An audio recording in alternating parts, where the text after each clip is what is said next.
Di video ini melanjutin video yang dulu juga, yaitu judulnya juga sama, ngobrol santai. Ini yang versi keduanya atau bisa bilang episode keduanya, dimana di sini sebenarnya mungkin agak sedikit panjang, cuman mudah-mudahan kalian menikmati video ini. Sebelumnya, perkenalkan nama saya Keanu Desnegomala. Saya mahasiswa aktif di Politeknik Meta Industri Cikarang, jurusan Teknologi Rekayasa Perangkat Lunak. Jadi, mungkin yang belum kenal, saya adalah fokus banget di bidang komputer ya. Jadi, mungkin kalau mau nanya-nanya bisa DM ya di Instagram yang baru. Sekarang, sebenarnya lagi banget fokus ngejar bootcamp, atau bisa dibilang sudah menjalankan bootcamp, tapi sudah selesai gitu maksudnya. Yang saya sudah jalani itu sebenarnya start udah dari bulan Februari kemarin, bisa dibilang daftarnya kemarin Desember, tapi sudah selesai di bulan ini, pas banget kemarin tanggal 20. Nah ini nggak tahu ya, mungkin ini video diuploadnya kapan saya nggak tahu, cuman yang jelas udah selesai ya. Sebenarnya pengen dibikin videonya untuk cerita perjalanan mengikuti bootcamp ini, tapi karena tugasnya susah dan emang waktunya tidak cukup, jadi mau nggak mau bikin videonya baru sekarang, atau bisa dibilang cukup waktu yang sangat lama untuk baru bikin lagi.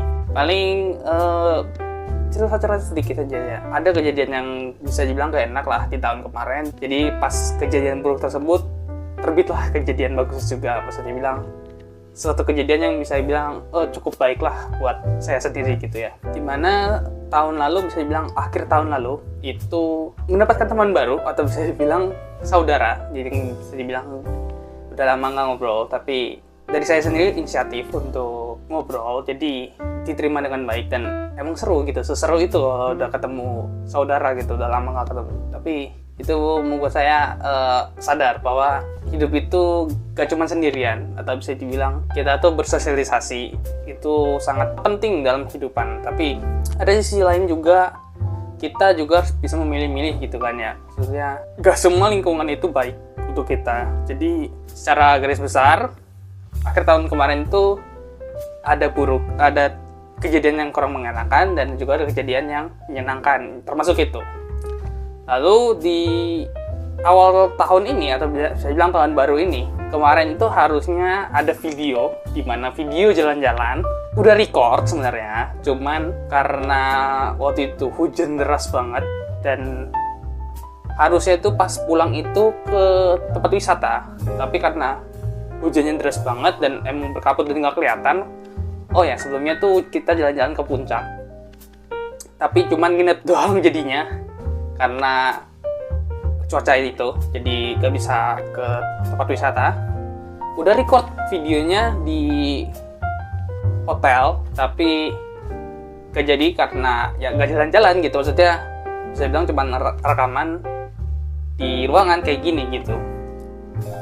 Karena dari itu jadinya pas jalan-jalan tahun baru kemarin tuh jadi sebenarnya antara seneng dan gak seneng tuh berada di tengah-tengah. Senengnya itu bisa jalan-jalan karena bisa keluar dari rumah, maksudnya gak melulu di daerah ini terus, maksudnya jalan-jalan keluar, menikmati pemandangan gitu kan. Itu cukup membuat jadi itu seperti liburan, tapi kurang maksimal aja karena salah satu yang paling dibutuhkan sih kalau misalnya jalan-jalan itu ke tempat wisata gitu. Lalu juga, sebelumnya itu kenapa sangat banget tertarik untuk bikin video pas tahun baru kemarin, karena apa? Mungkin pas video kemarin sebelumnya belum ada mic ya, ini mic ya. Ini mic baru beli, udah beberapa bulan lah. Sebenarnya ini udah dipakai nih pas kemarin jalan-jalan tahun baruan, udah dipakai, cuman karena emang videonya nggak jadi, nggak diceritain lagi jadinya. Ada penambahan baru di kit saya sekarang. Yang sebelumnya kemarin adalah gimbal, sekarang nambah dikit yaitu tripod yang sekarang ada di depan saya ini, yang sambil lagi ngerekam ini, tripod. Akhirnya saya punya tripod gitu kan. Biasanya itu saya nggak pakai tripod, atau bisa dibilang cuman kayak gantungin di mana aja, yang penting kameranya ada di depan muka gitu kan, jadinya kurang proporsional lah. Terus juga penataan lampu, ini sebenarnya masih lampu seadanya, masih ada lampu di depan saya dan samping saya sebenarnya, cuman yang penting seadanya dan emang jelas di kamera gitu. Jadi paling itu penambahannya. Dan kenapa saya pengen banget gitu kemarin jalan-jalan ke wisata ya karena saya sudah punya tripod di mana saya bisa foto bareng-bareng sama keluarga saya. Maksudnya nggak perlu mintain foto ke orang lain, tapi dengan saya punya tripod ini saya bisa foto bareng keluarga saya gitu. Maksudnya tanpa perlu foto orang lain, dan pasti backgroundnya atau pemandangannya lebih bagus lah daripada selfie. Kalau selfie kan deket banget kan, jadi kurang enak lah buat dilihat gitu. Lalu juga saya juga mengikuti Imlek ya, maksudnya mengikuti Imlek juga, tapi karena tempatnya belum cukup oke untuk ngambil video, dan keluarga saya sendiri juga nggak semuanya mau gitu di dalam video, jadi nggak dibuat ya, videonya nggak jadi dibuat, jadi hanya foto-foto, dan itu bisa diakses di Instagram. Ntar saya cantumkan Instagram saya sendiri yang baru, itu di sana foto-fotonya di situ semua, dan foto-foto yang baru-baru gitu semua di situ semua. Seperti yang kalian lihat juga sebelum video ini dibuat, pas kemarin kan ada video semacam mini vlog lah ya, dimana perbaikan AC itu bener-bener perbaikin sendiri ya, maksudnya nggak minta tukang untuk datang terus diajarin maksudnya masang gimana. Ini nggak sama sekali, maksudnya benar-benar pure kejadiannya itu karena apa, remote AC yang saya pencet itu ke AC itu nggak bekerja. Maksudnya remote-nya bekerja, tapi sensor di AC-nya yang bermasalah. Awalnya sih yaudahlah biarkan saja gitu, maksudnya kadang-kadang bisa kadang-kadang enggak.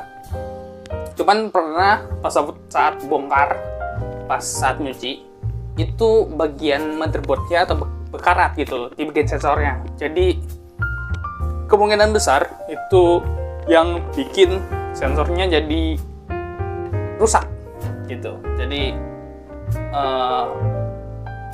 akhirnya mencari spare partnya sendiri, spare part si AC ini, sensor AC ini. Waktu itu keluar duit sekitar 70 atau 100 gitu, lupa.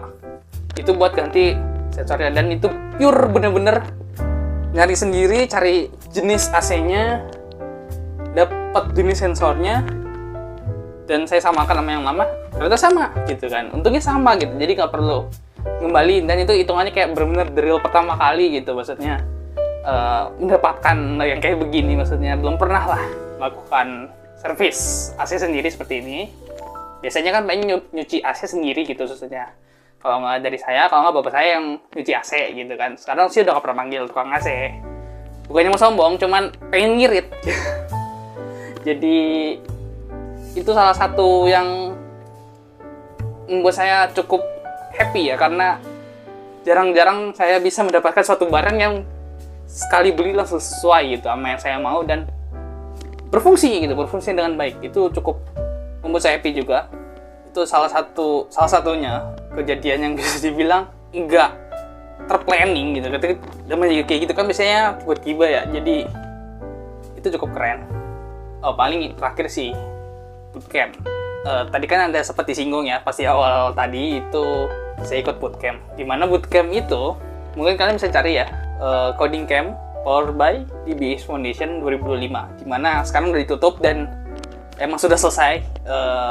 Coding camp ini, bootcamp ini sudah selesai karena kemarin dibuka pada Desember, ditutup tanggal 31 Januari kemarin. Lalu pas Februari itu minggu awal kalau nggak salah itu mendaftar dan ikut seleksi juga, dan untungnya keterima. Dari segitu banyak mahasiswa yang mendaftar, saya keterima, dan satu-satunya mahasiswa dari kampus saya yang ikut coding camp ini. Jadi bisa dibilang saya ngajakin teman saya, merekanya nggak merasa berani atau bisa dibilang kurang cukup berani untuk ikut bootcamp ini, mungkin karena ya saya juga nggak tahu ya, nggak bisa menjudge juga. Jadi ya saya sendirian gitu ikut coding camp ini, mencoba survive sendiri. Saya keterima dan banyak banget masalah.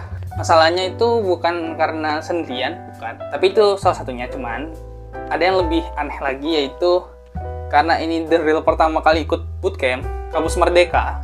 Gak tahu ya ini masih hitungan kampus Merdeka, tapi kalau mereka bilang sih kampus Merdeka. Cuman dari sayanya sendiri baru pertama kali dan beda banget gitu kan. Maksudnya kalau tahun-tahun kemarin kan kayak misalkan kakak saya tuh kemarin ikut Bangkit. Nah saya kan nggak ikut bangkit, bisa dibilang mirip, dan untungnya bisa dikonversi ke SKS, jadi tetap saya ikutin. Itu yang bikin sulit adalah udah keterima, udah mulai pembelajaran, tapi rules-nya masih belum jelas, masih berubah-berubah. Itu yang kesulitannya di situ. Itu satu, itu paling susah. Lalu kedua, teman kelas. Jadi pas udah masuk itu langsung dibagikan kelasnya kan, udah dapet lah nama kelasnya dari email gitu. Di situ kita langsung dibagi masuk ke kelasnya masing-masing. Itu kalau nggak salah per kelas itu sekitar 25 orangan, dan orangnya gas dari Jabodetabek semua, ada yang dari luar juga. Itu menambah relasi baru ya. Satu adalah relasi baru, kedua unik gitu ya, kan belum pernah gitu ketemu sama yang orang dari luar Jabodetabek gitu kan, walaupun online, tapi itu menurut saya adalah suatu hal yang baru yang dirasakan gitu, coding game ini, walaupun first time gitu kan. Itu cukup keren. Terus ngobrol di kelas itu cukup susah karena online kan, dan jarang banget gitu ngobrol gitu secara P2P gitu kan, peer to peer gitu kan, atau orang per orang gitu, enggak gitu. Jadi cukup sulit gitu di situ. Tapi seiring berjalannya waktu, nyantai lah, udah mulai nyantai, tapi nggak terlalu yang advance banget ngobrol, tapi sama-sama saling mengerti lah, maksudnya kesulitannya apa dan segala macamnya apa, itu cukup membantu banget gitu di kelas. Jadi kesulitannya paling komunikasi ya, karena online dan segitu banyak ribuan mahasiswa dari beda-beda kampus. Paling yang terakhir itu di coding game paling susah adalah capstone ya. Yang mungkin yang kalian belum tahu, capstone project itu kayak kalian bikin skripsi atau sebuah project besar, itu disebut capstone. Dan dimana bikin aplikasi, dimana VB atau front end dan back end developer itu dijadikan satu sama machine learning. Itu bener-bener di luar ekspektasi, dimana saya maksudnya yang nggak punya skill, maksudnya punya skill tapi yang nggak yang advance banget, itu kaget ketika dicampur sama machine learning. Dimana bikin aplikasi dicampur machine learning sebuah kesulitan yang cukup besar untuk membaginya kan. Dan untungnya saya dapat kelompok capstone project ini itu gampang. Jadi mereka yang menghubungi saya, dan ada beberapa nggak banyak ya, maksudnya beberapa menawarkan untuk join ke tim mereka. Tapi saya ngerjainnya cepet-cepet, maksudnya joinnya cepet-cepet supaya nggak dapat random gitu ya. Jadi yaudah biarin aja lah. Walaupun saya sendiri pun, saya nggak kenal mereka pun, join aja lah gitu kan. Yang penting terpenuhi lah. Di tim saya itu ada 3 VB dan 3 ML, atau bisa dibilang 3 machine learning. Aplikasi yang kubuat adalah aplikasi NutriEdu. Buat aplikasi itu cukup susah. Itu yang ku sadari gitu, maksudnya itu project dibuat 1 bulan full, lebih dikit malah, di luar ekspektasi banget gitu. Itu kesulitannya sangat-sangat tinggi, dimana komunikasi itu satu, kedua skill, ketiga itu waktu. Itu cukup berperan besar dalam pembuatan project ini. Jadi itu yang bikin susah adalah di situ ya, dimana membagi tugas, mencari waktu, mempercepat pengerjaan, itu yang paling susah. Dan paling kagetnya adalah, walaupun saya pertama kali, first time, itu saya langsung jadi ketua, atau bisa dibilang PM. Nah, kalau bahasa PM itu kayak project manager gitu kan, ketua tim gitu. Jadi langsung ditunjuk jadi ketua tim, padahal saya skillnya pun masih jagoan mereka gitu daripada saya. Tapi ya berjalan, dan sambil nanya juga kalau mereka maksudnya butuhnya apa, seperti apa. Itu saya belajar gimana caranya ngebagi tugas dengan tepat sasaran, dan tugasnya kebagi semua, dan bisa dibilang bekerja semua gitu. Itu saya belajar di situ cukup cepat, maksudnya karena emang durasi kan. Jadi mau nggak mau harus bisa menghandle satu tim. Di situ cukup baik. Untungnya dari saya sendiri nggak kaku, maksudnya dalam mengajak mereka untuk bekerja sama itu mengikutilah apa yang saya bagi, karena mereka sendiri yang menunjuk, atau bisa bilang secara nggak langsung menunjuk saya jadi ketua. Jadi cukup baik buat saya. Paling itu aja sih kesulitan terbesar akhir-akhir ini lah ya, karena project capstone itu menurut saya susah. Tapi untungnya ada yang jago di back end, dimana saya adalah seorang UI UX designer, nggak terlalu jago front end, tapi merangkap juga front end. Tapi back end itu dikerjain oleh orang lain, yaitu database sama API. Sebenarnya API itu front end juga, cuman karena saya emang kurang paham dan saya lebih jago di desain, tak kasih ke mereka, dan untungnya cepat, ngerjainnya cepat. Itu yang bikin saya kaget dan pro banget gitu, bisa dibilang MVP-nya lah di grup gitu. Itu paling saya sangat berterima kasih ke orangnya ya, yang kalau misalkan orangnya nonton ya, mudah-mudahan sih nonton. Cuman mau bilang makasih banget lah sudah membantu di tim, walaupun waktunya terlalu mepet jadinya aplikasinya kurang maksimal, tapi sudah berjalan dengan baik aplikasinya, jadi saya sangat berterima kasih gitu. Paling itu aja curhatan hari ini ya, ditunggu aja next video yaitu Miko lagi dan yang lain sebagainya ya, mungkin gitu dari saya. Sekian, kalau semisal ada yang salah kata atau kayaknya harus bagusan seperti ini deh, terus komen ya, itu yang menjadi saya sangat niat untuk buat video. Sampai jumpa di video selanjutnya, bye bye.